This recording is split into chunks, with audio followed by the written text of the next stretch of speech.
तो बस भारत और दक्षिण अफ्रीका का मैच ईडन गार्डन्स पर शुरू होने वाला है, लेकिन बड़ी बात यह है कि दिल्ली से लेकर पूरे भारत में एक तरह से प्रदूषण का जो की मार पड़ी हुई है वो भी एक चिंता की वजह बनी हुई है। लेकिन फिलहाल अभी से लेकर अगले 7-8 घंटे तक भारतीय फैंस के लिए और भारतीय क्रिकेट के लिए जश्न मनाने का मौका है। जी हाँ, निश्चित रूप से काफी अहम मैच है ये। अहम मैच के साथ साथ टक्कर का भी मैच है। और जैसा कि आपने कहा विमल की प्रदूषण, तो प्रदूषण से ही शुरुआत करते हैं। दोनों मेहमान हमारे साथ हैं, सभा भाई हैं और विजय दहिया भी हैं। आप दोनों से जानना चाहता हूँ, सभा भाई आपसे, मतलब ये प्रदूषण में टीमों ने जो है दिल्ली में अपना प्रैक्टिस करना छोड़ दिया है।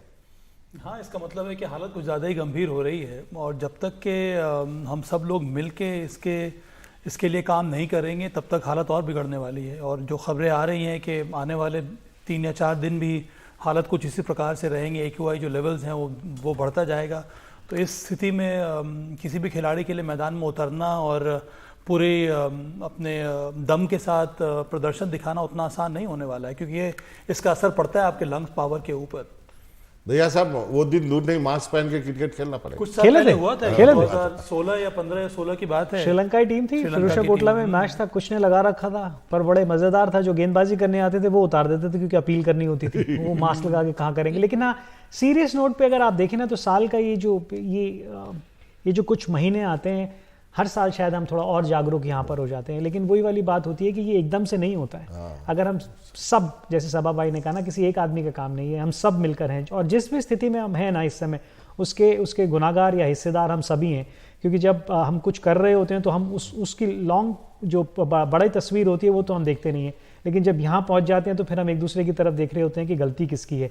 तो कहीं ना कहीं अगर हम देखें पिछले कुछ समय में ये चीज़ें और ज़्यादा बढ़ती हुई हैं, और अगर हमने इसकी तरफ ध्यान नहीं दिया एज ए सोसाइटी तो बहुत ज़्यादा मुश्किल बढ़ने वाली है। मैच में प्लेयर की एफिशिएंसी पे असर पड़ता है कभी भी? 100% पड़ता है। अगर आप एक ऐसी जगह पे खेल रहे हैं जहाँ पर नॉर्मली, देखिए वैसे ही इतनी चुनौती हैं, आप अपोजिशन से लड़ रहे हैं, आप जो कंडीशन है उनसे लड़ रहे हैं, उसके बाद एक और अतिरिक्त चीज़ आ जाए जहाँ पर आपको लगे कि ऐसा तो हो नहीं सकता कि आपकी सोच वहाँ उस तरफ नहीं जाएगी। बिल्कुल जाएगी, क्योंकि आपको सांस लेने में दिक्कत हो रही है, आपका गला चोक हो रहा है। और जो हालत इस समय दिल्ली में है, आप बाहर निकलिए 15-20 मिनट में तो आपकी आंखों में भी ऐसे लगता है कि आप बाबा चोक इन्होंने बोला तो मुझे दक्षिण अफ्रीका की याद आ गई। 7 में से 6 जीते हैं। बबूमा गुस्सा हो जाएंगे आपसे अगर अभी आपने चोक कहा उन्हें तो।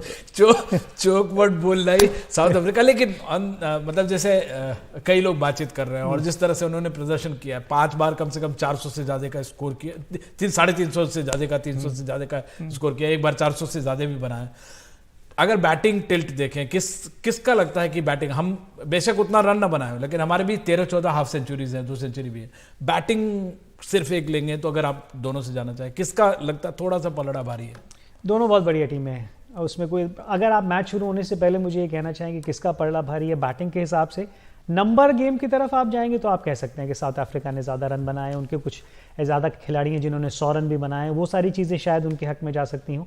लेकिन आप फिर पॉइंट्स टेबल की तरफ आके देखना शुरू करें तो हम सारे के सारे मैच जीत के वहाँ पहुँचे हुए हैं और वो एज ए टीम हमने अच्छा करके पहुँचाया होगा। लेकिन नंबर, हाँ, अगर नंबर आपको रोमांचित करते हैं तो साउथ अफ्रीका के नंबर ज़रूर इस समय बढ़िया हैं। मेरे विचार में जो विजय ने कहा सही है। थोड़ा लोअर मिडिल ऑर्डर जो है मुझे लगता है दक्षिण अफ्रीका का ज़्यादा मजबूत मुझे नज़र आ रहा है। टॉप ऑर्डर में देखिए क्विंटन डिकॉक ने रन बनाए, देखिए रन तो सभी ने बनाए, पर जिसको हम लोग एक्स फैक्टर कह सकते हैं ना, वो ये है कि उनके पास डेविड मिलर और हेनरिक क्लासन है। दोनों ज़बरदस्त बल्लेबाज है। तो इन दोनों बैटर्स को अगर उसके पहले प्लेटफॉर्म मिल गया तो वहाँ पर वो बहुत ज़्यादा घातक साबित हो सकते हैं। उससे अगर हम अपने lower middle order number 5, number 6 की तरफ देखेंगे तो ऐसी बात नहीं है कि हमारे बैटर्स उतने कैपेबल नहीं हैं, पर अगर हम पावर की बात करें, एग्रेशन की बात करें, इम्पैक्ट की बात करें अभी तक टूर्नामेंट में, तो मुझे लगता है कि दक्षिण अफ्रीका में थोड़ा बहुत एज है सिर्फ उस लेवल पे। पर अगर हम संतुलन की बात करें, पहले बल्लेबाजी करना, सेकेंड हाफ में बैटिंग करना, इन सब चीज़ों पर ध्यान दें तो मुझे लगता है कि भारत का नंबर ज़्यादा ऊपर रहेगा। लेकिन अब तो ये तय हो गया कि हार्दिक पांड्या जो आपका एक्स फैक्टर है वो नहीं है टीम में, तो अब उस हार्दिक के बिना टीम कैसी चाहेंगे आप? देखिए, आपने हार्दिक का जिक्र नहीं किया जब तक आप सारे मैचेस जीत जा रहे थे, लेकिन अगर आप क्रिकेट के लिहाज से देखेंगे और आप देखेंगे कि कितने महत्वपूर्ण खिलाड़ी वो इस टीम के लिए थे, कॉम्बिनेशन के लिए कितने ज़्यादा ज़रूरी थे, ये आपको इस बात से पता चल जाएगा कि उनके इंजर्ड होने के बाद भी हमें ऑलराउंडर नहीं मिला, हमने एक फास्ट बॉलर ही टीम में लिया, तो है ही नहीं। और वो एक और अलग चर्चा का विषय है जिसके बारे में हम कभी और बात करेंगे कि हम ऑलराउंडर की तरफ ध्यान ही नहीं दे रहे हैं, जो हमारा एक बहुत बड़ा टूर्नामेंट है। आपके पास है नहीं सर? नहीं, आपने बना भी तो नहीं बनाया रहे। भी नहीं ना, इतने आईपीएल सारे जैसे बड़े टूर्नामेंट में आपने एक इम्पैक्ट रूल का इस्तेमाल शुरू किया है। हाँ, सैयद मुश्ताक अली जो आपका हमारा वनडे का सबसे बेहतरीन टूर्नामेंट होता है, उसमें भी हमने इम्पैक्ट प्लेयर लिया है। तो इम्पैक्ट का मतलब ये है कि आप पहले बैटिंग करते हैं, 5 फास्ट बॉलर आपके नहीं, खेल पहले में, बैटिंग ऑलराउंडर की करें। जरूरत ही खत्म। पहले बैटिंग करें, बैट्समैन को बाहर करें, जब बॉलिंग करने आए तो एक बॉलर को ले लीजिए। तो आपने कहीं ना कहीं इस चीज के ऊपर ये मनसा बना लिया कि ऑलराउंडर नहीं मिल रहा तो उसको हम ऐसा कर सकते हैं, बल्कि वो ढूंढने के लिए तो थोड़ा और स्ट्रिक्ट होना चाहिए था। अगर आपको याद हो, आज जो हम फास्ट बॉलर्स के बारे में बात कर रहे हैं ना, कि हमारे पास इतने फास्ट बॉलर हैं, कुछ समय पहले बीसीसीआई ने ये कहा था कि विकेट्स इस तरीके की होंगी, क्योंकि 2-3 दिन में रणजी के मैच खत्म हो जाते थे। तो जब विकेटें मिली, जब आपको उस तरीके से फास्ट बॉलर्स की तरफ आपका ध्यान गया, ढूंढने लगे, टीमें एक फास्ट बॉलर और 3 स्पिनर्स के साथ खेला करती थी रणजी ट्रॉफी में।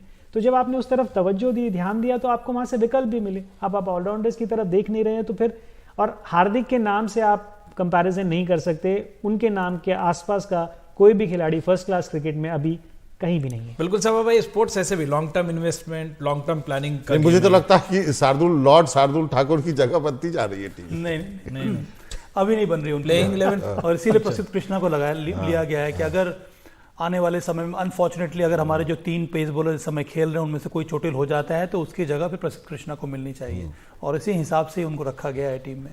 देखिए, एक और बात है कि हम लोग हमेशा बात करते हैं ऑलराउंडर की। अगर आप अंतर्राष्ट्रीय स्तर पर भी देखेंगे तो बहुत कम ऑलराउंडर्स हैं, क्योंकि बहुत ही स्पेशल स्किल है ये, और ये एक खिलाड़ी से बहुत कुछ मांगता है, हार्ड वर्क मांगता है, पेशेंस मांगता है, आपके दोनों स्किल पर लगातार आपको काम करना होना होता है। और ये हम लोग जितनी भी कोशिश कर लेना, वो अंत में इंडिविजुअल पे भी बहुत कुछ निर्भर करता है। क्या आप ऑलराउंडर बनना चाहते हैं कि नहीं, क्योंकि आपके सामने जो टिक बॉक्सेस है ना, उनमें बहुत सारे बॉक्सेस आपको टिक करने होते हैं, तो उतना आसान है नहीं। लेकिन 10-20 साल से आप, मतलब जैसे विजय भी कह रहे हैं कि आप 10-20 साल से रहे हैं ना, मतलब युवराज हैं, अगर आप अगर आप पॉलिसी चेंज कर देंगे तो फिर स्पेशलिस्ट ही बॉलर आएंगे। देखिए विमल, उसमें 2 बात है।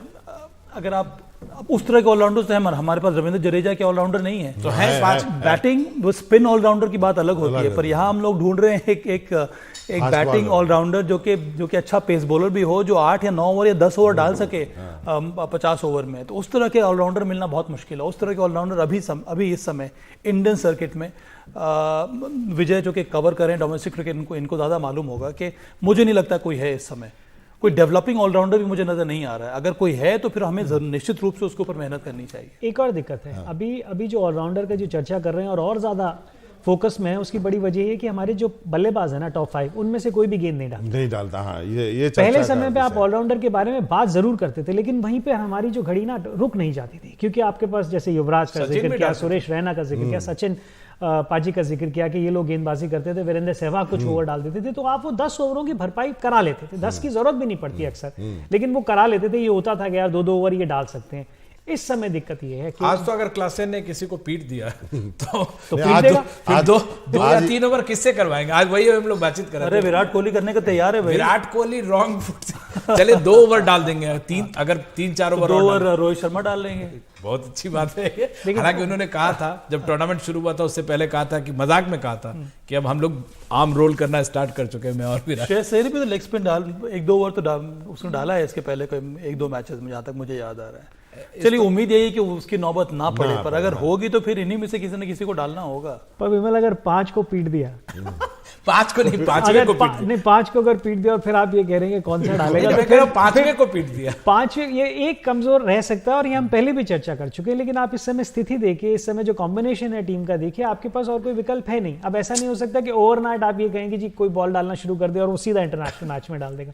किसी को इंजरी हो गई या किसी को खेलते वक्त खुदा न खास्ता कोई दिक्कत हो गई तो फिर आपको जरूर डालना पड़ेगा। और क्लासन इस समय मिडिल ऑर्डर क्रिकेट में, वर्ल्ड क्रिकेट में मिडिल ऑर्डर में उनसे बढ़िया बल्लेबाज नहीं है। रूल चेंज का बहुत असर पड़ा है। हम लोग रूल चेंज के बारे में बात नहीं करते हैं अक्सर, पर ये जो मिडिल ओवर्स है ना, उसमें बहुत बड़ा परिवर्तन आया है। ये जो पहले हम लोग बात कर रहे हैं, युवराज बॉल डाल सकते थे या फिर 1-2 ओवर सुरेश रैना डलवा लेते, डाल लेते थे, वीरेंद्र सहवाग डाल लेते थे। वो 5th बॉलर की जो कमी है उसकी भरपाई हो जाती थी। वो ये सब मिलजुल के एक 6th बॉलर के विकल्प में हमें नजर आते थे, तो उस तरह के कॉम्बिनेशन के साथ आप मैदान में उतरते थे। आज के ज़माने में टॉप क्वालिटी बैटिंग अटैक के सामने वो चूँकि अब 5 फील्डर आपको अंदर रखने हैं मिडिल ओवर्स में 11 से लेकर 40 तक, तो वो ऑप्शन बहुत कम जो कप्तान है वो लेना चाहते हैं, क्योंकि 1 या 2 ओवर में अगर बहुत बड़े ओवर आ गए तो फिर आपको पूरा का पूरा जो सिचुएशन है गेम का वो उसमें बहुत बड़ा परिवर्तन आ जाता है। दहिया साहब, आप कौन सी टीम चाहेंगे आज? आप क्वालिफाई कर चुके हैं, क्या आप कोई एक्सपेरिमेंट करना चाहेंगे? बिल्कुल भी नहीं। नहीं। एक्सपेरिमेंट किस चीज़ के लिए करना है? जहाँ तक हमारी गेंदबाजी है, मुझे लगता है कि वहाँ पे एक्सपेरिमेंट करने की कोई ज़रूरत नहीं। और जितना अब आप पास पहुँचते जा रहे हैं ना, अनलेस अनटिल किसी को ये लगे कि मेरे को थोड़ा सा मेरी बैक टाइट है, या किसी को थोड़ा लग रहा है कि हैमस्ट्रिंग उसकी वर्कलोड वाली जो बात है, अगर उसमें आप बात करना चाहेंगे तो शायद आप ब्रेक कर सकते हैं, उसके अलावा नहीं। और बल्लेबाज को तो रन बनाना पसंद है, जिसके बन रहे हैं वो ब्रेक क्यों चाहेगा? और ब्रेक किस लिए? इसलिए नहीं कि आपके पास कोई और विकल्प है और आप उसका इस्तेमाल करना चाहते हैं। बल्लेबाज तो घूम फिर के फिर उतने ही है। और जिस पिच के ऊपर हम खेल रहे हैं वहाँ पे मुझे एक अतिरिक्त स्पिनर खेलता हुआ भी नहीं दिख रहा है। प्रसिद्ध कृष्णा अभी आके टीम के साथ जुड़े हैं। सिर्फ एक ही चीज़ पर आपकी टीम में बदलाव हो सकता है कि अगर आप ये सोचें कि आप अपने किसी फास्ट बॉलर को ब्रेक देना चाहेंगे। और साउथ अफ्रीका जैसी टीम के खिलाफ जो इस समय बहुत अच्छी क्रिकेट खेल रही है, क्यों छेड़छाड़ करनी? एक बहुत बड़ा एक्स फैक्टर जो विराट पे हम लोग बातचीत करेंगे, लेकिन विराट को लेके एक बड़ा दिलचस्प स्टोरी आई है। मुजफ्फरनगर में एक शख्स हैं जो कि बिरयानी बेचते हैं, और जिस दिन विराट जितने रन बनाते हैं उतनी डिस्काउंट देना शुरू कर देते हैं। तो आज भी उन्होंने रखा, बर्थडे पे विशेष है ये कहानी देखिए, उसके बाद ब्रेक में जाएंगे। वर्ल्ड कप मैच चल रहा है, तो वहीं कोहली की बल्लेबाजी भी वर्ल्ड कप मैच में बहुत अच्छे से चल रही है। वहीं मुजफ्फरनगर में हाजी मकबूल की तारी पर आज हम खड़े हैं। ये हाजी मकबूल तारी वाले जब भी वर्ल्ड कप में कोहली जितने रन बनाता है उतना ही ये डिस्काउंट अपनी तारी पर देते हैं। पहले तो हम इनकी दुकान दिखाएंगे आपको, ये इनकी शॉप है। इन्होंने अपनी शॉप के बाहर एक पोस्टर भी लगाया हुआ है, जितने होगी कोहली के रनों की गिनती उतना ही मिलेगा बिरयानी पर डिस्काउंट। ये कोहली के रनों पर इन्होंने डिस्काउंट का पोस्टर भी अपनी दुकान के बाहर लगाया है। आज हम इसी मामले में जो इस दुकान के मालिक हैं दानिश, उनसे ही बात करेंगे कि जिस तरह से आज भी मैच है और अफ्रीका और भारत का मैच है, आज विराट का जन्मदिन भी है, तो इस तरह से आज कितनी डिस्काउंट आप दे रहे हो? क्या लग रहा है आज विराट कोहली कितने रन मानेगा? दानिश जी, पहले तो आपका स्वागत है। आपने बोर्ड लगाया हुआ अपनी दुकान के बाहर, किस तरह का ये बोर्ड है, क्या बताइए इसके बारे में? ये वही है भैया जो पिछले मैच में हमने ऑफर दिया था, जितने रन बनाएंगे उतना डिस्काउंट। आज तो हम शतक की उम्मीद रखते हैं, शतक के लिए इंतजाम करा रखे हैं सबके लिए मुफ्त बिरयानी का। तो जो बिरयानी के लिए आपके यहाँ रजिस्ट्रेशन होने शुरू हो चुके हैं? जी, रजिस्ट्रेशन तकरीबन 250 के आसपास हो चुके हैं, और आगे भी ऐसे चल रहा है? और अभी चल रहा है 2 बजे तक, जब तक मैच शुरू होता है तब तक रजिस्ट्रेशन जारी है। जो भी हमारे दर्शक देख रहे हैं अभी भी आकर रजिस्ट्रेशन अपना करा सकते हैं। 2 बजे तक रजिस्ट्रेशन जारी रहेंगे, अभी 2 बजे तक। तो अगर शतक मारते हैं विराट कोहली तो फिर फ्री किया जाएगा ये बिरयानी? बिल्कुल फ्री रहेगी, जिस तरह पहले 60 वाली प्लेट साथ में दी गई 88% के लाभ से, अब के बिल्कुल फ्री रहेगी। देखिए, हम दानिश जी की दुकान में खड़े हैं, काफ़ी लोग यहाँ पे है जो बिरयानी खा रहे हैं, और हम यहाँ के कुछ ही लोगों से बात करेंगे। जी, क्या नाम है आपका? मोहम्मद गुलजार है जी। गुलजार जी, अगर आज विराट कोहली यहाँ शतक मारते हैं, यहाँ पे ऑफर चल रहा है, शतक मारने पर बिरयानी फ्री है, क्या कहेंगे अपने? बहुत अच्छा ऑफर है जी, हमारे दानिश भाई की तरफ से बहुत अच्छा ऑफर दिया हुआ है। और विराट कोहली अगर सेंचुरी मारते हैं तो बहुत अच्छी बात है, हमारे लिए खुशी की बात है, और हम तो चाहते हैं कि वे भविष्य में भी मारते रहे। देखिए, अभी हम हाजी मकबूल की दुकान में थे, जो यहाँ के लोग हैं, जो ग्राहक है, उनका भी कहना यही है कि हम चाहते हैं कि जो विराट कोहली है शतक बनाए, सेंचुरी बनाए, और जब मुख्य में तारी यहाँ बिरयानी फ्री में खाने को मिलेगी, क्योंकि यहाँ पर ऑफर चला हुआ है। मुजफ्फरनगर से मोनू सिंह, NDTV इंडिया।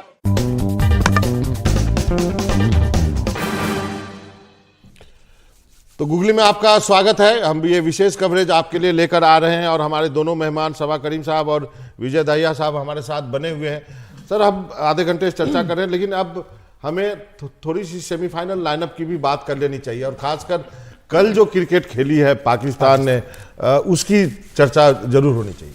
हाँ, बहुत ही शानदार कमबैक रहा है। 400 बनाए थे न्यूजीलैंड ने।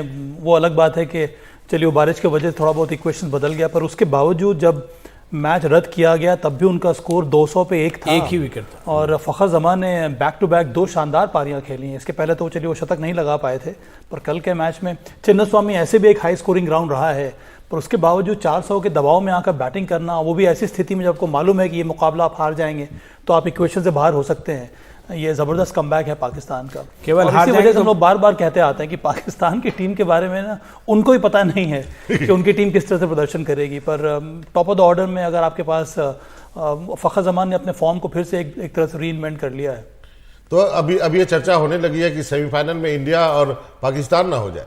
बिल्कुल चर्चा होने लगी और ये तो सबको फेवरेट टाइम पास है ये टॉपिक तो कि इंडिया पाकिस्तान कितनी बार एक टूर्नामेंट में खेल सकती है, तो बिल्कुल चर्चा होगी इस बारे में। लेकिन हाँ, चर्चा इस बारे में भी होनी चाहिए कि वो ड्रेसिंग रूम में जब आप अच्छा नहीं कर रहे हैं, 400 बोर्ड पे लग गए हैं, तो क्या बॉडी लैंग्वेज होगी, क्या एक दूसरे की तरफ देख रहे होंगे, कहीं पर भी क्या इस तरीके का विश्वास था कि कौन ऐसा एक तरीके का प्रदर्शन हो। और पाकिस्तान के बारे में ना हमेशा ये कहा जाता है कि वो एक ऐसी टीम है, अगर कॉन्फिडेंस वापस आ जाता है ना तो फिर वो कुछ भी कर सकती है।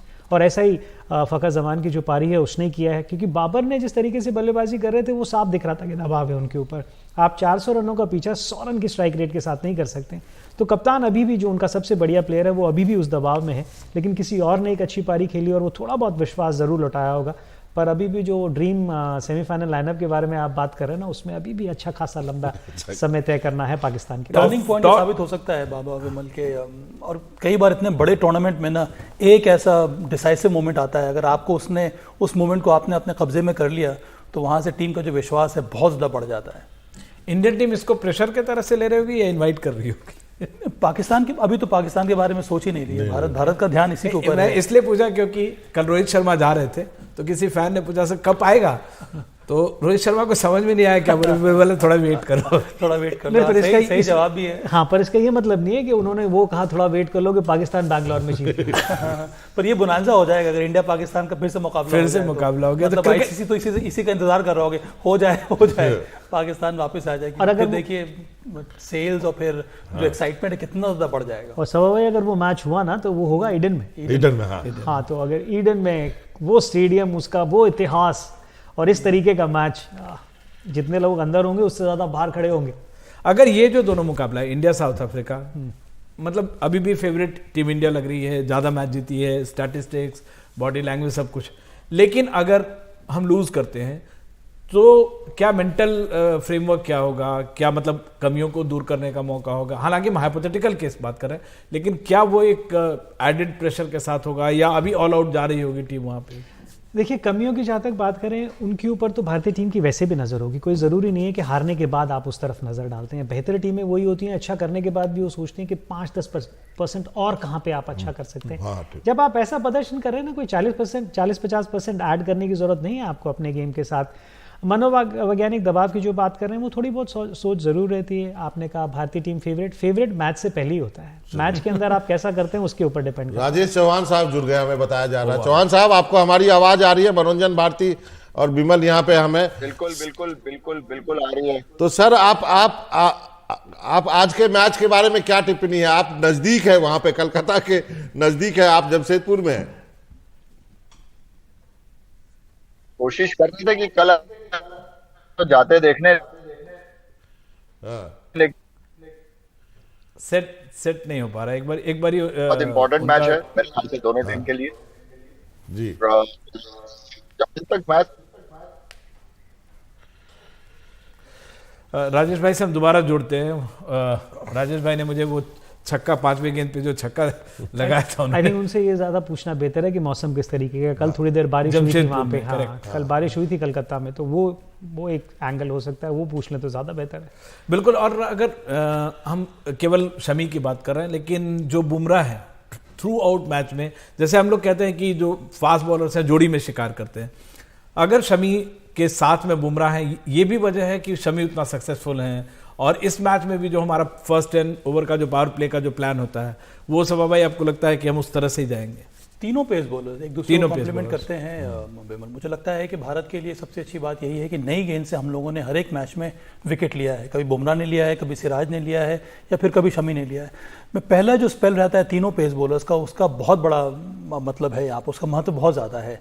और ऐसी टीम जिन्होंने अपने पहले स्पेल में नई गेंद के साथ विकेट लिया है, उस टीम का दबदबा रहा है। अब दक्षिण अफ्रीका के भी बॉलिंग अटैक देखें तो इसीलिए मैंने कुछ दिन पहले इसके बारे में बात भी की थी विमल के दोनों टीमों में समानताएं हैं। समानताएं यही है कि उनके बॉलिंग अटैक में 5 के 5 कंप्लीट बॉलर हैं। दक्षिण अफ्रीका के पास भी और भारत के पास भी है। तो ऐसे कोई बॉलर नहीं है जो इन बिटवीन है कि भाई हम इसे 4-5 ओवर करवा लेंगे, किसी और से मैं 4-5 ओवर करवा लूँगा। आपने टीम जो चुनी है, दक्षिण अफ्रीका ने भी यही काम किया। 5 के 5 बॉलर्स केपेबल हैं अपने 10-10 ओवर डालने के लिए, और इसके वजह से स्ट्रेंथ जो है टीमों की बढ़ गई है। और ये अप्रोच भारत ने भी इख्तियार किया है और ये अप्रोच दक्षिण अफ्रीका के पास भी है। पर हाँ, इंजरी नहीं होती तो कोई पिक्चर परफेक्ट है दोनों टीमों के लिए। दक्षिण अफ्रीका के पास 2 स्पिनर्स, दोनों के दोनों क्वालिटी स्पिनर्स है, दोनों अच्छे फॉर्म में हैं, तो दक्षिण अफ्रीका को लगेगा कि कंडीशन फेवरेबल है स्पिनर्स के लिए, विकेट थोड़ा धीमा है, तो वहाँ पर वो 2 स्पिनर्स खिला सकते हैं। उनके साथ साथ 3 उनके पास सीम बॉलर्स हैं, और उनके पास भी तीनों सीम बॉलर्स अबव 140 करते हैं। तो उस तरह से देखा जाए तो दोनों की जो बॉलिंग अटैक है उसमें संतुलन है। राजेश चौहान हमारे साथ फिर से जुड़ गए हैं। राजेश जी, अगर मैं अभी हम लोग बातचीत कर रहे थे, वो आपका छक्का याद आ रहा है जो 5वीं गेंद पे आपने लगाया था। अब क्योंकि हम लोग पाकिस्तान की बात कर रहे थे, वहाँ अभी विजय पूछना भी ये चाह रहे थे कि वहाँ कैसा मौसम है, कोलकाता में या जमशेदपुर में, आप आसपास हैं, कितना असर होगा, कितना पोल्यूशन है, क्या है? नहीं, अभी 2 मिनट पहले आप लोग बारिश की बात कर रहे थे, तो हम लोग यहाँ पर एक छोटा सा 60+ का वेटरन का टूर्नामेंट चल रहा था। बारिश ने 2 दिन से इफेक्ट किया है उसमें, तो शायद हम उम्मीद कर रहे थे कि बारिश शायद कलकत्ता में भी होगी, ऐसा उम्मीद हम कर रहे थे। और बाकी मुझे आज का तो नहीं मालूम है कि वहाँ क्या पोजीशन है, लेकिन हाँ, ये मैच दोनों टीम के लिए बहुत इंपॉर्टेंट है। अब बारिश हो या ना हो, जो हमारे फार्मूला है डकवर्थ लुइस वाला, जो फार्मूला है वो मेरे ख्याल से उसको ध्यान में रख करके आज टीमों को खेलना चाहिए। बाकी तो अब जहां पर मैं देख रहा था, सुन रहा था कि सब बता रहे थे कि 5 बॉलर बैट्समैन, अभी तक हमको एक चीज जो हमारी जो नेगेटिविटी दिख रही है इंडिया टीम के अंदर, कि हमने जब भी पूरी बैट्समैनों ने बैटिंग की है, हमारी अभी तक पूरी बैटिंग ऐसे आई नहीं है, लेकिन जब भी आई है तो पीछे के बैट्समैनों ने अभी तक 50 रन से 60 रन से ज्यादा पूरे नहीं बनाए। ये हमको थोड़ा समझना पड़ेगा, थोड़ा सा हमारा वीक पॉइंट वहां पर है। बाकी साउथ अफ्रीका टीमों ने बहुत अच्छा किया है, वो कर ही रहे हैं, करते आ रहे हैं, उनकी टीम भी पूरी फॉर्म में है, हमारे बैट्समैन भी पूरे फॉर्म में हैं। हमारे 4 बैट्समैन 5 बैट्समैन जिनके ऊपर हम भरोसा करके अभी तक चल रहे हैं, लेकिन हमें थोड़ा सा अभी समझना पड़ेगा कि अब जो है, अब हमको जो बैटिंग का पूरा 7 बैट्समैन या जो भी है उनको पूरे हम लोग अच्छे से खेलना पड़ेगा। जी, शायद ये मौका भी नहीं मिला सबा कि हमें वहां तक जाने की जरूरत। हम 2 बार मतलब पहले बल्लेबाजी हमें मिली, एक बार हम 350 से ऊपर गए, एक बार हमारा खराब रहा है। तो 7वें 8वें नंबर पे अगर मौका आता है तो इसका मतलब है कि मैच फंसने जैसा रहेगा दोनों टीमों के लिए। टारगेट सेट करते समय तो नहीं अभिमल, वहाँ पर जडेजा ने रन्स बनाए हैं, सूर्य कुमार यादव ने ऑलमोस्ट एक अर्शतक लगाया है, श्रेयस अय्यर ने फॉर्म दिखा दिया है वापस। अब देखिए, जब आप 7 बैटर्स के साथ मैदान में उतरते हैं तो रिस्पॉन्सिबिलिटी बढ़ जाती है, कुछ इसी किस्म से जिस तरह से 5 बॉलर्स के ऊपर रिस्पॉन्सिबिलिटी बढ़ती है। जब आपको मालूम है कि आपके पास 6 बॉलिंग ऑप्शन नहीं है तो आप ज़्यादा जिम्मेदारी के साथ गेंदबाजी करते हैं। कुछ उसी लिहाज से अगर देखा जाए तो इस समय भारत के पास जडेजा को अगर जोड़ लिया जाए तो 7 आपके पास बैटर्स हैं, तो इन 7 को ही काम करना होगा। तो अब निर्भर करता है कि आप किस तरह से अपने पारी को कंस्ट्रक्ट करते हैं, एक इंडिविजुअल के रूप में या फिर एक टीम के हिसाब से। हाँ, वो एक एरिया है और उस पर ज़रूर मेहनत करनी होगी। दक्षिण अफ्रीका के पास वहाँ पर वो एज है क्योंकि उनके पास डेविड मिलर और हेनरी क्लासन पावरफुल स्ट्राइकर्स हैं, तो वो एक तरह का एज ज़रूर है दक्षिण अफ्रीका के पास। पर अंत में अगर हम बैलेंस की बात देखें, प्रदर्शन की बात देखें, स्ट्रेंथ देखें, तो मुझे अभी भी लगता है कि भारत के पास थोड़ा बहुत एज है इस मुकाबले में। तो दहिया साहब, मतलब आज का जो मुकाबला एकदम बराबर की टीमों का मुकाबला आप कह सकते हैं कि दोनों की जो टीम है, दोनों बैटिंग में भी और बॉलिंग में भी एकदम बराबर गए, बराबर का मुकाबला है। लेकिन आपको मुकाबले के अंदर मुकाबले देखने चाहिए। मैं यहाँ पे देखना चाहूंगा क्विंटन डिकॉक वर्सेस बुमराह। मैं यहाँ देखना चाहूंगा विराट कोहली वर्सेस केशव महाराज।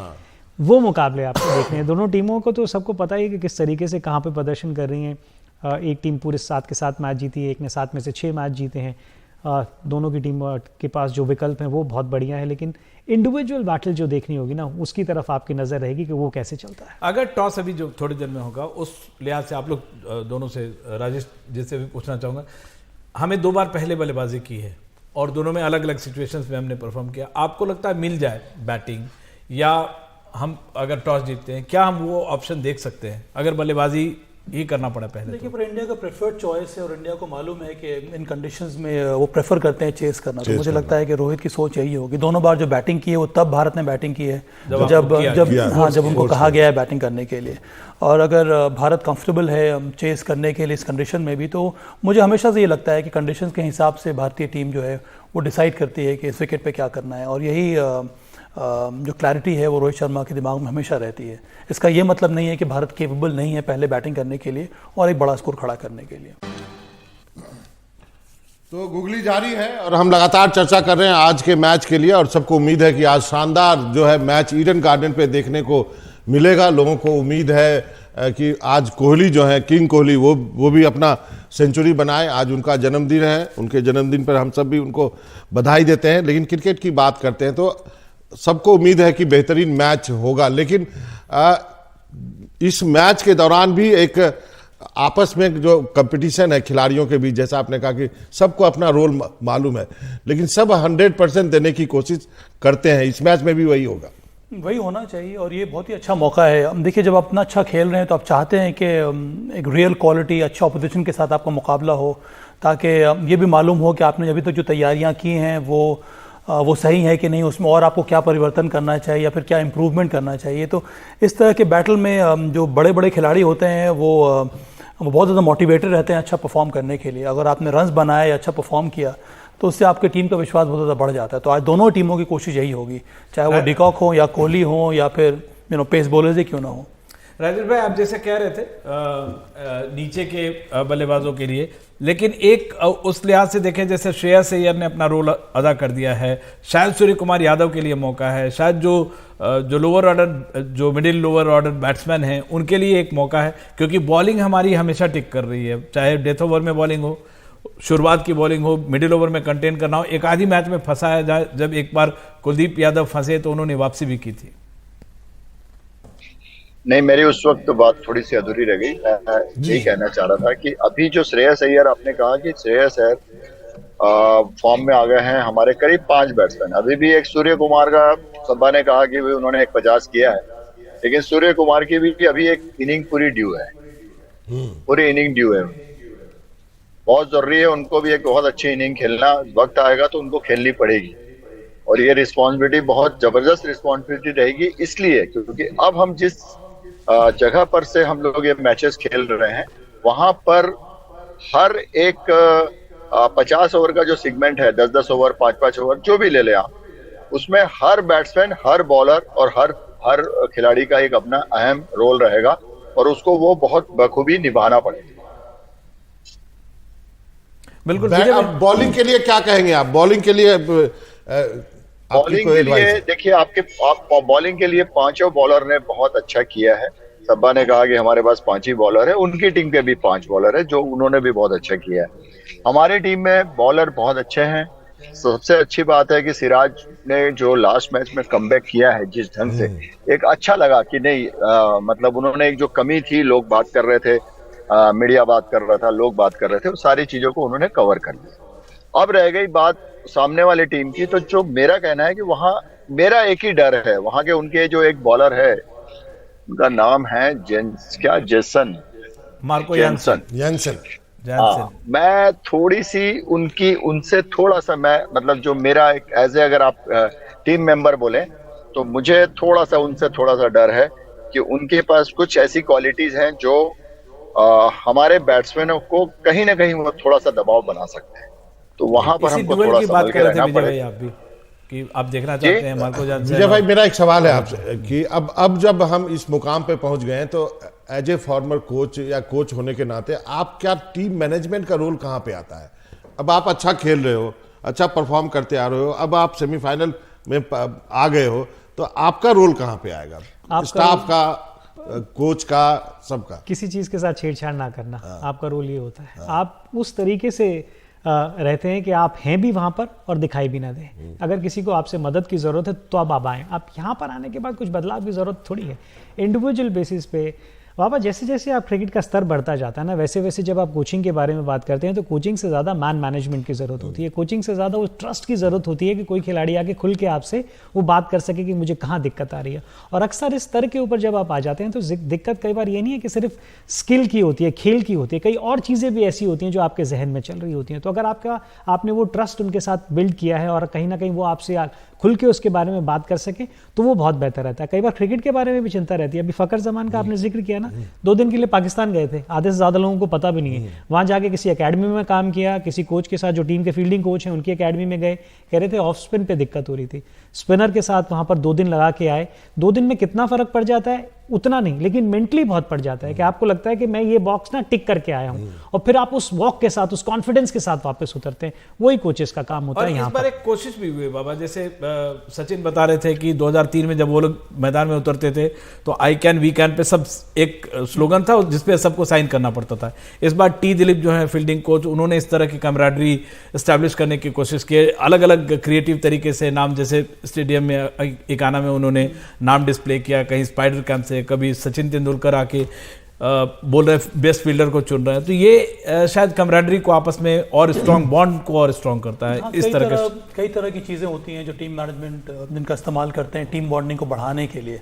और हम लोग बार बार बात करते हैं कि टीम वही अच्छा करती है जहाँ पर टीम में यूनिटी लाने के लिए टीम का वातावरण अच्छा होना चाहिए, उस एनवायरनमेंट अच्छा होना चाहिए। पर उसका अर्थ क्या है? अर्थ यही है कि एक ऐसा वातावरण आप क्रिएट कीजिए जहाँ पर हर एक खिलाड़ी खुलकर अपने प्रदर्शन से भी अपने आप को एक्सप्रेस कर पाए, और अगर उसको कुछ परेशानी हो रही है तो वो खुलकर उसके बारे में बात कर सकता है कोच के साथ या फिर अन्य मेंबर्स के साथ भी। तो इसी को कहते हैं कि आपने एक शानदार वातावरण बना लिया, जिसके वजह से फिर खिलाड़ियों का काम है सिर्फ जाके अंदर अच्छा प्रदर्शन करना। चौहान साहब, आप अब हमारी चर्चा सुन रहे हैं, हम चर्चा कर रहे हैं कि अब इस टूर्नामेंट के इस पड़ाव पर मैनेजमेंट का क्या रोल होता है, कोचेज का क्या रोल होता है, जो सपोर्ट स्टाफ है उसका क्या रोल होता है, वो भी काफी महत्वपूर्ण है।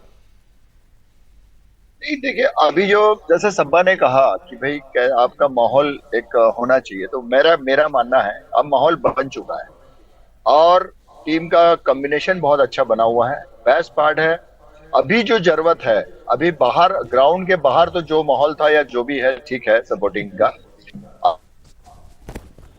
जी। तो हमारा जो एरिया ग्राउंड के अंदर का जो एरिया है, हेलो जी जी जी, बोलिए सुन रहे हैं। जो ग्राउंड के अंदर में जब मुझे जरूरत है इंस्टेंट तुरंत कि मुझे इसी ओवर में जरूरत है चेंजेस की, डिस्कस करने की, वो चीजें जो अभी पिछले 2 मैच से दिखी है कि सीनियर्स और जूनियर्स, अगर आपने देखा हो तो एक एग्जांपल देता हूं कि एक वो लेना था क्या बोलते मेडल फील्डिंग का रिव्यू को बहुत कॉन्फिडेंटली, हाँ कि बहुत कॉन्फिडेंटली केएल राहुल ने कहा कि नहीं लेना है, और उस चीज को रिव्यू लेना था बॉलर, मेरे ख्याल से बॉलर, हाँ। तो ये सब चीजें अब दिखने लगी हैं, और ये अब हमारा ये प्रॉब्लम नहीं है कि हमारा टीम का माहौल कैसा है। अब प्रॉब्लम हमारी ये है कि सिर्फ हमें अपनी जो कैपेसिटी है उस कैपेसिटी के अंतर्गत हमको अब जो 2, 3, 4 मैच जो भी बचे हैं उसमें हमें इसको सही ढंग से फॉलो करके हमको इसमें आगे निकलना। विराट के बारे में कुछ कहना चाहेंगे? आज उनका जन्मदिन है, लोग सेंचुरी की उम्मीद कर रहे हैं विराट से। उनको जन्मदिन की बधाई और उम्मीद करता हूं कि वो अपने जन्मदिन में अपने ही परिवार को एक बहुत अच्छी इनिंग का तोहफा देंगे, और वो तोहफा वो अपने परिवार के लिए रखें, तो उससे पूरे देश को फायदा होगा, ये उम्मीद के साथ उनको विश कि भाई उनका जन्मदिन उनको बहुत शुभ हो। एक इंपॉर्टेंट बात, मान लीजिए इंडिया टॉस जीतता है तो साउथ अफ्रीका के लिए चेज करना उनकी मुश्किल है, तो क्या हम उनको चेज मतलब पहले बल्लेबाजी करने देंगे? क्योंकि पहले बल्लेबाजी में वो घातक साबित हुए। अभी तक 5 बार उन्होंने 7 में से 5 बार 300 से ज्यादा का बड़ा स्कोर किया, एक बार तो 400 से ज्यादा ले गए।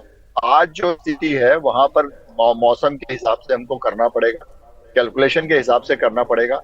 मौसम क्या है मुझे नहीं मालूम, आप लोगों को अगर पता है तो मुझे नहीं मालूम, लेकिन वहां का मौसम, पिच कंडीशंस, ये 2 चीजें वहां ध्यान में रखी, और हमें कैलकुलेशन के साथ उतरना पड़ेगा कि, और सारे कैलकुलेशन कि अगर हम पहले फील्डिंग टॉस हारते हैं वहां से शुरू करनी पड़ेगी, और टॉस जीतते हैं वहां से हमको शुरू करना। मौसम आप जो बार बार कह रहे हैं, मौसम अभी वहाँ 31 डिग्री टेम्परेचर की बात कही जा रही है, ह्यूमिडिटी 63% है, थोड़ा विंड भी है, विंड स्पीड 6 किलोमीटर का है। तो इस लिहाजा जो है अगर टॉस जीतती है तो ये देखना दिलचस्प होगा कि अगर इंडिया टॉस जीतती है तो क्या साउथ अफ्रीका को पहले बल्लेबाजी करने कहेगी, क्योंकि साउथ अफ्रीका के लिए पहले बल्लेबाजी जो है वो एक घातक अब तक साबित, मतलब वो टीम बहुत ही लिथल साबित होती रही है। ये देखना होगा राजेश भाई। तो विराट कोहली की हम तस्वीरें देख रहे हैं, उनसे तकनीकी रूप से फिर से जुड़ने की कोशिश कर रहे हैं। विराट कोहली का आज 35वां जन्मदिन है और अपने जन्मदिन पर वो पहले भी मैच खेल चुके हैं, टेस्ट मैचेस और T20, लेकिन ये पहला मौका है जबकि वो वनडे मैच खेल रहे हैं और बड़ी उम्मीदें की जा रही हैं क्योंकि इस टूर्नामेंट में उन्होंने एक शतकीय पारी खेली है। एक और शतकीय पारी खेलते हैं तो सचिन के रिकॉर्ड की बराबरी करेंगे। और बहुत सारे खिलाड़ी, रिकी पॉन्टिंग तो कहते हैं कि उन्होंने इनसे बेहतर वनडे खिलाड़ी देखा ही नहीं। रिकी पॉन्टिंग खुद ही 2 बार के वर्ल्ड विश्व कप विजेता कप्तान रहे हैं। तो जाहिर तौर पे बहुत सारे कॉम्प्लीमेंट्स हैं दुनिया भर से, देश भर से विराट कोहली के लिए जो शुभकामनाओं का सैलाब आ रहा है। बाबा जी हाँ, निश्चित रूप से। और जो विमल आप बात कर रहे हैं वो काफ़ी इंपॉर्टेंट है कि यदि हम टॉस जीते हैं तो क्या करेंगे, क्योंकि ये जो आज का टॉस ऐसा है कि वो कैच 22 सिचुएशन।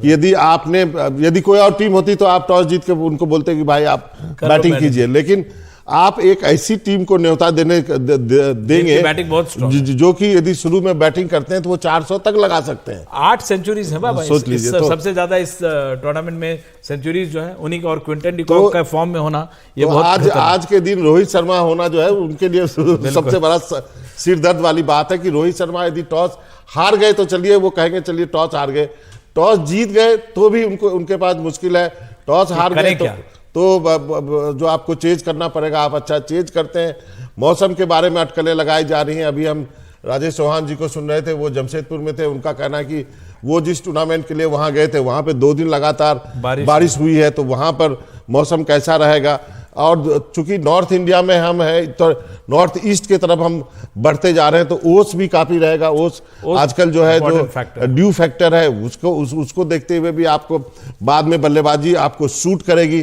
तो इन सारे चीज़ों को ध्यान में रखते हुए अब निगाहें जो है रोहित शर्मा के ऊपर टिकी हुई हैं, निगाहें जो है विराट कोहली के ऊपर टिकी हुई हैं कि विराट से एक और सेंचुरी की लोग उम्मीद कर रहे हैं। बहुत प्रेशर होगा उन पर, हालांकि विराट इन सब प्रेशरों के जो है दबाव के आदी है। बाबा मेरी नजर शमी पे टिकी हुई है, क्योंकि मैं कल गया था एक क्रिकेट टूर्नामेंट में, वहाँ कई सारे जो इंडिया खेले हुए हैं, फुलचंद, उन कई शिवम मावी, भुवनेश्वर, इन सारे के कोच है। और उन्होंने एक बहुत बड़ी बात बोली, उन्होंने कहा कि मौजूदा फॉर्म में, कोई कंपैरिजन नहीं है, लेकिन मौजूदा फॉर्म में वो मैग्रा जितने खतरनाक है। मतलब बॉल डालते हैं, रिलीज करते हैं, उनको पता है कंट्रोल है उस पर, जहां डालते हैं वहां से लेफ्ट राइट बॉल जाती है स्ट्रेट। आपकी बदरुद्दीन सिद्दीकी से भी बात हुई है, जो कि कोच है जी, बताइए उनके बारे में बताइए। बदरुद्दीन सिद्दीकी जो है इनके कोच हैं और शमी के, और उन्होंने बताया कि शमी क्यों अलग कर रहे हैं। उन्होंने ये भी बताया कि वो ओस के उन्होंने प्रैक्टिस की है, उसमें कैसे गेंद डालें। इसके अलावा उन्होंने घर में बहुत अच्छे विकेट तैयार किए, 2 तो फास्ट विकेट है, फास्ट बॉलर हैं ग्रीन के, लेकिन एक पाटा विकेट भी तैयार की है। और वहाँ पे जो एकेडमी से बच्चे बुलाते हैं, क्योंकि बाहर आते हैं तो मुरादाबाद में लोग ऑटोग्राफ वगैरह लेके उनका टाइम वेस्ट चला जाता है, लेकिन वो अपने जो अपना उनका फार्म हाउस है, घर है बड़ा, वहाँ पे अमरोहा में, और 3 वहाँ पे ये है 3 बहुत अच्छे विकेट तैयार किया अलग अलग कंडीशंस के लिए।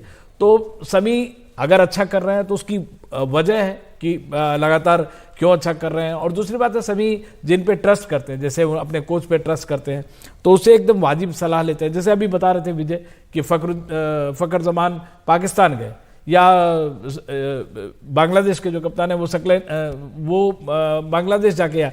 तो ये एक अपना तरीका होता है क्रिकेटर्स का कि अपने जो फॉर्मेटिव एज के जो कोच होते हैं जिन पे वो ट्रस्ट करते हैं। शमी की आप तस्वीरें देख रहे हैं, तो शमी ने कोच बदरुद्दीन सिद्दीकी से जाके बातचीत काफ़ी की है। और उन्होंने ये भी कहा था, जब जहीर खान का उन्होंने रिकॉर्ड तोड़ा तो कहा कि 45 विकेट लेने इंडिया ने टॉस जीता है पहले, और बैटिंग चुनी, पहले बैटिंग, ये एक राहत की बात कह सकते हैं। तो जो बात हम ये कह रहे थे कि आप ऑस्ट्रेलिया को पहले खेलने, साउथ अफ्रीका को पहले बल्लेबाजी नहीं देना चाहते हैं, बिल्कुल, क्योंकि वो लीथल है। आप ओपोजिशन के स्ट्रेंथ को आप आंकते हैं, मतलब ये एक बहुत बड़ी बात होती है। जब भी आप टीमों के हिसाब से, वातावरण के हिसाब से, पिच के हिसाब से, मौसम कैसा है, बारिश होगी या नहीं होगी, इन सारी बातों का ख्याल रख के करते हैं। और टीम इंडिया जिस माइंडसेट में है, लगता है ड्रेसिंग रूम में ये सब कुछ तय हो जाता है। वहां पे जाके एक तरह से रोबोटिक इसमें करना पड़ता है, जो शेयर कभी कभी जो इंटेलिजेंस दिखाने की जरूरत पड़ती है,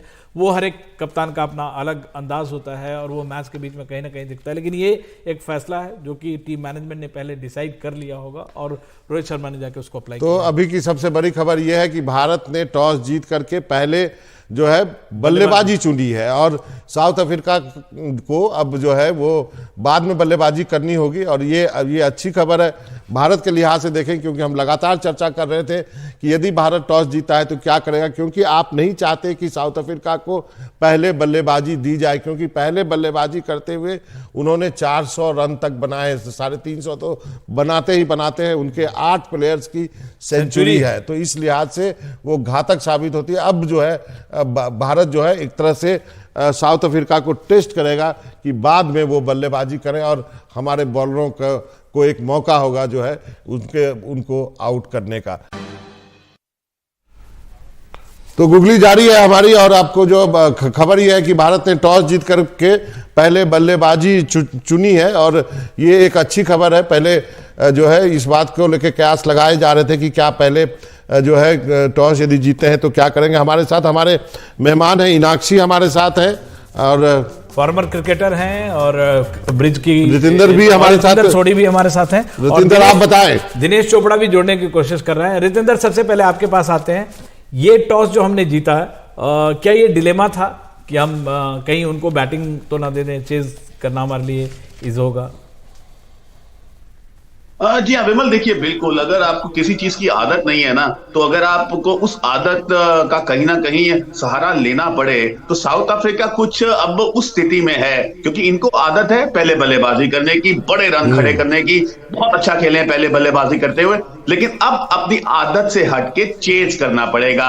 तो अब जो आदत नहीं है वो क्या अब करेंगे आज, ये देखना इंटरेस्टिंग रहेगा। लेकिन भारत ने जरूर इनको एक अनकंफर्टेबल पोजीशन में डाला है, क्योंकि भारत जानती है भारत ने पहले बल्लेबाजी की है, हमने चेज भी किया है, तो कहीं ना कहीं हम मुकम्मल नजर आ रहे हैं। लेकिन साउथ अफ्रीका के लिए अब चेज करना, बैटिंग अंडर प्रेशर इतना आसान नहीं होगा। अगर हम क्विंटन डी कॉक की बात करें, माकरम की बात करें, कहीं ना कहीं आपको आस्किंग रेट के साथ चलना होगा, और जब आप टोटल खड़ा करते हैं ज्यादा प्रेशर नहीं होता है। तो जी हां, आज साउथ अफ्रीका का एक अलग सा टेस्ट होने वाला है। इनाक्षी, आप क्या कहेंगे? अब जो है आया ऊंट पहाड़ के नीचे वाली कहावत आज साबित होगी साउथ अफ्रीका के लिए?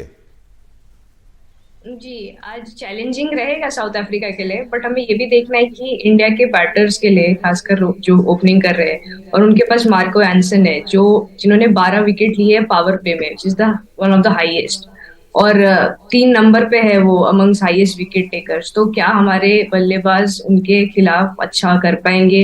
क्या वो उस पेस, जो हाइट है उनके पास बाउंस भी है, वो दोनों तरफ स्विंग करा पाते हैं? क्या हम लोग उनके अगेंस्ट अच्छा कर पाएंगे? क्या रोहित शर्मा, जिनका ये फेवरेट पिच है, क्या वो उसी एग्रेसिव नेचर से जाएंगे, या थोड़ा यानसन के अगेंस्ट धीरे चलेंगे और फिर धीरे धीरे जाके अपना स्पीड बढ़ाएंगे? तो ये आज देखना होगा। गिल काफी कॉन्फिडेंट लग रहे हैं, वो भी एक अच्छी बात है, बट ये बहुत इंपॉर्टेंट रहेगा कि एक और जो बैटल है जो आज देखना होगा कि मिडिल ओवर्स में जब इंडिया बॉलिंग करेगी और जो साउथ अफ्रीका का लोअर मिडिल ऑर्डर है, बॉलिंग करते हुए इंडिया कंट्रोल कर पाएगी कि नहीं। तो ये एक टिक बॉक्स मुझे लगता है अभी भी थोड़ा सा इंडिया का हो सकता है। तो आज ये भी पता चलेगा कि उनके पास जैसे क्लासन एक इम्प्रूव्ड मिलर है, तो क्या रविंद्र जडेजा और कुलदीप उनके खिलाफ अच्छे से कर पाएंगे? ये बात आपने सही बात कही है रतिंदर जी। ये एक जो बड़ा टेस्ट होगा, जो क्लासन का क्लास और जो इम्प्रूव्ड मिलर जो है, वो जो स्पिनर्स को जब उठा के मारते हैं, उनका भी हमारे बॉलर का भी टेस्ट है। लेकिन अगर हम स्टार्ट होने से पहले, अभी जब हम बैटिंग करने आएंगे, वर्ड ऑफ कॉशन रहेगा बैटिंग के लिए, या आपको लगता है पहला 10 ओवर हमको, क्योंकि एक बार ऑस्ट्रेलिया में हम फंस चुके हैं?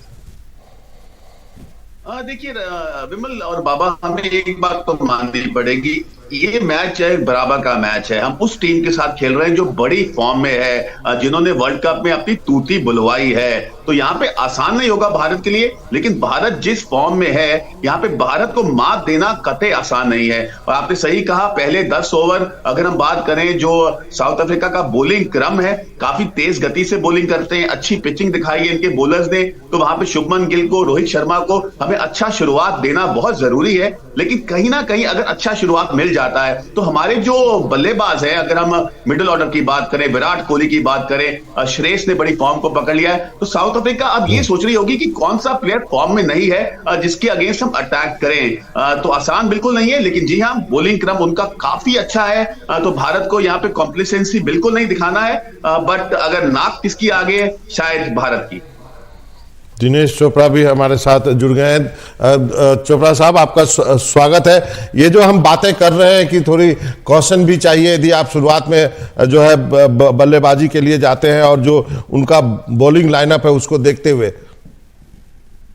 जी बिल्कुल, जैसे रितेंद्र ने कहा, कॉशन तो बनती ही है। मनोरंजन जी, इतना बड़ा मैच है और कब देखिए, बल्लेबाज हमेशा कहते हैं कि जो बल्लेबाजी में सबसे मुश्किल स्पॉट है, चाहे वो किसी भी फॉर्मेट में हो, वो ओपनिंग द बैटिंग है।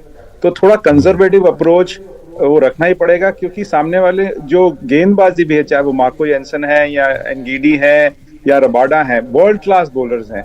उनके पास वो स्किल्स हैं, उनके पास वो हाइट है, खासकर मार्को जेनसन के पास, जो इंडियन बल्लेबाजी को थोड़ा चैलेंज कर सकते हैं। तो थोड़ा कंजर्वेटिव शुरू के 2-3 ओवर निकालने पड़ेंगे रोहित और शुभमन गिल को। उसके बाद वो शायद अपनी एक गेम पे फिर वापस आ सकते हैं। दिनेश, साउथ अफ्रीका 2 स्पिनर्स के साथ गई है, तो आप और इंडिया ने टॉस जीत के उनको जो पहले बैटिंग करवाया, आपको लगता है कि एक रोहित शर्मा को एक मौका भी मिला और वो माइंड गेम खेल गए?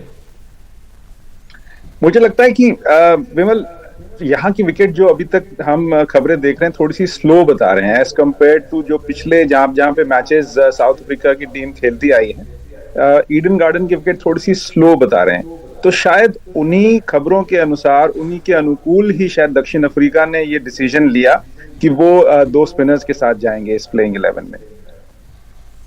मीनाक्षी, आप क्या कहेंगे? 2 स्पिनर्स के साथ जाना और इंडिया के लिए जो बैटिंग लिया है, इस कोई माइंड गेम भी है और हमारे लिए एक बेहतर, मतलब जो टॉस का जो मनोबल जो होता है, मतलब पहले जो आपने प्लान बनाया, एडवांटेज है, प्लान ए बनाया तो प्लान ए के साथ आप जा सकते हैं। मुझे ये माइंड गेम लगता है टॉस के सेंस में, कि आप दूसरे की अपोजिशन की वीकनेस को एक्सप्लॉइट कर रहे हैं। आप देखना चाहते हैं लास्ट जितने भी मैचेस खेले हैं, जो नीदरलैंड्स के साथ हुआ, जो पाकिस्तान के साथ हुआ, जिस हिसाब से साउथ अफ्रीका ने चेजिंग करते हुए चोक किया, तो वो आई थिंक वो माइंड गेम था। स्पिनर का मुझे नहीं लगता है। मुझे तो खासकर ये लग रहा था कि प्रेस कॉन्फ्रेंस में बोलना शायद माइंड गेम था, वो शायद शम्सी को नहीं खिलाते, बट जब आज उन्होंने खिलाया, और जैसे कि दिनेश जी भी बोल रहे हैं कि स्लो है, बाउंस भी कम है, तो हाई स्कोरिंग पिच नहीं लग रही है। I think 280 290 should be a good score अगर इंडिया पहले बैटिंग कर रहा है तो। जी, आप दोनों बने रहिए, एक ब्रेक के लिए रुकते हैं, अब उसके बाद आएंगे तो गूगली हमारी जारी रहेगी। तो क्रिकेट वर्ल्ड कप के इस खास कार्यक्रम गूगली में आपका फिर से स्वागत है और हम चलते हैं अपने मेहमानों के पास सीधे। ईडन गार्डन्स पर फैंस इंतजार कर रहे हैं, बस 10 से 11 मिनट में पहली गेंद पड़ेगी। दिनेश, हम लोग बातचीत कर रहे थे कि वर्ड ऑफ कॉशन की, लेकिन जिस तरह के फॉर्म में रोहित शर्मा खेल रहे हैं, और एक मैच में हमने देखा भी, उन्होंने ईशान किशन को बोला कि मैं अपने फॉर्म में खेल रहा हूं, तुम अपने हिसाब से खेलो, तो ये क्लैरिटी है, ये एक बहुत बड़ी बात है कि आप नॉकआउट में जाने से पहले, जैसे जैसे आप फाइनल स्टेज की ओर पहुंच रहे हैं, टीम को अच्छी तरह से क्लैरिटी है किसको क्या करना है, कैसे करना है, कब करना है।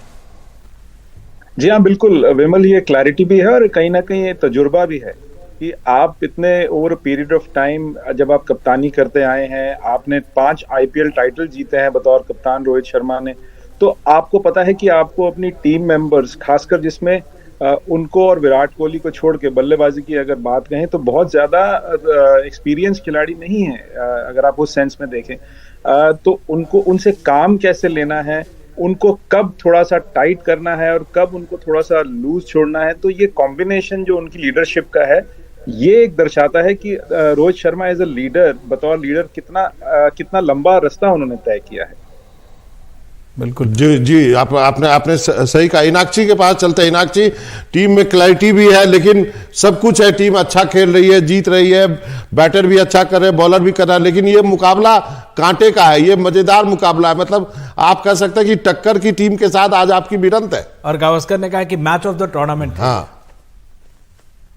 देखिए, सुपरस्टिशन बहुत होता है इंडियन फैंस में, जर्नलिस्ट में। 2011 की बात करें तो हम सिर्फ साउथ अफ्रीका से हारे थे और इंग्लैंड के साथ नो रिजल्ट था। तो अगर वर्स्ट केस में आज हार भी जाते हैं और अगर हमें 2011 replicate match of the tournament है, बट ठीक है, मतलब